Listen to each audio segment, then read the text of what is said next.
नामुद बिचौलियाका रूपमा बलियो परिचय बनाउँदै राज्य संयन्त्रलाई आफू अनुकूल नचाइरहेका लोकेन्द्र कार्की विरुद्ध सम्पत्ति शुद्धिकरण अनुसन्धान विभागले छिट्टै छानबिन थाल्ने भएको छ। उनी विरुद्ध एकैपटक गम्भीर छानबिनको माग गर्दै सम्पत्ति शुद्धिकरण अनुसन्धान विभाग, अख्तियार दुरुपयोग अनुसन्धान आयोग, नेपाल प्रहरीको केन्द्रीय अनुसन्धान ब्युरो CIB र भर्खरै सरकारद्वारा गठित सम्पत्ति छानबिन आयोगमा उजुरी परेको थियो। आफ्ना सहोदर दाजु तथा पूर्व मन्त्री ज्ञानेन्द्र बहादुर कार्की र पूर्व प्रधानमन्त्री शेरबहादुर देउवा परिवारसँगको व्यक्तिगत पहुँचको दुरुपयोग गर्दै कार्कीले अकुत सम्पत्ति आर्जन गरेको भन्दै एकैपटक राज्यका विभिन्न निकायमा उजुरी परेको थियो। गएको जेठ 20 गते अख्तियार र सम्पत्ति शुद्धिकरण अनुसन्धान विभाग तथा त्यसको केही दिनमा सम्पत्ति छानबिन आयोगमा कार्की विरुद्ध उजुरी परेको थियो।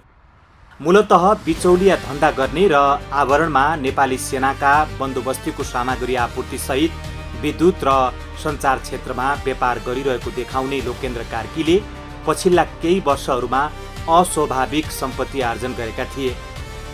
उनको सम्पत्तिको मुख्य स्रोत उनका दाजु तथा पूर्व मन्त्री ज्ञानेन्द्र बहादुर कार्की र पूर्व प्रधानमन्त्री देउबा दम्पति रहेको उनी निकट स्रोतहरूले जनाएका छन्। जुन स्तरमा उनको सम्पत्ति रहेको छ त्यसको हैसियतमा राज्यलाई भने उनले सीमित मात्रै कर तिर्ने गरेका छन्।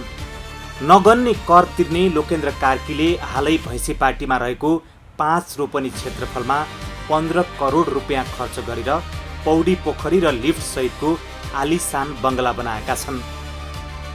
अख्तियारमा उनका दाजु तथा पूर्व मन्त्री ज्ञानेन्द्र बहादुर कार्कीले सरकारका तर्फबाट गरिने विभिन्न निर्णयमा बदनियतपूर्वक आर्जन गरेको सम्पत्ति भाइ लोकेन्द्र कार्कीका नाममा लुकाएको आधारमा छानबिन गर्न भनी उजुरी परेको थियो। तर अख्तियारले सम्पत्तिको विषय आफ्नो कार्यक्षेत्रभित्र नपर्ने भन्दै त्यो उजुरी सम्पत्ति शुद्धिकरण अनुसन्धान विभागमा पठाइदिएको छ। आफ्नो कार्यक्षेत्र नभएकाले आफूहरूले सम्पत्तिमा पठाएको अख्तियारले प्रतिक्रिया दिएको छ। यता सम्पत्ति शुद्धिकरण अनुसन्धान विभागले भने आएका उजुरी उपर अध्ययन गर्ने काम भइरहेको जनाएको छ। उजुरीहरू परेका छन् ती साँच्चीकै अनुसन्धानमा लैजानुपर्ने हो वा होइन भन्ने बारे आन्तरिक अध्ययनपछि मात्रै भन्न सकिने विभागले जनाएको छ। राज्यका विभिन्न निकायमा एकैसाथ अकुत आर्जन विरुद्ध छानबिन हुनुपर्ने माग सहित उजुरी परेको भए पनि बिचौलिया लोकेन्द्र कार्की आफूलाई कुनै कारबाही नहुने आफ्ना साथीभाइहरूमाझ सगौरव बताइरहेका भेटिन्छन्। उनले सम्पत्ति शुद्धिकरणका अधिकारीहरू आफ्ना घनिष्ठ भएकाले आफूमाथि जतिसुकै उजुरी परे पनि कसैले छुन नसक्ने दाबी गरिरहेका हुन्छन्। वर्षमा 9 महिना बढी समय दुबईमा रहने कार्कीले त्यहाँ 2वटा अपार्टमेन्ट खरिद गरेका छन्। नेपाली पासपोर्टका आधारमा दुबईमा कम्पनी खडा गरी बैंक खाता समेत सञ्चालन गरिरहेका लोकेन्द्र कार्कीले आफ्नो धेरैजसो पुँजी उतै लगिसकेको उनी निकटहरूले बताएका छन्।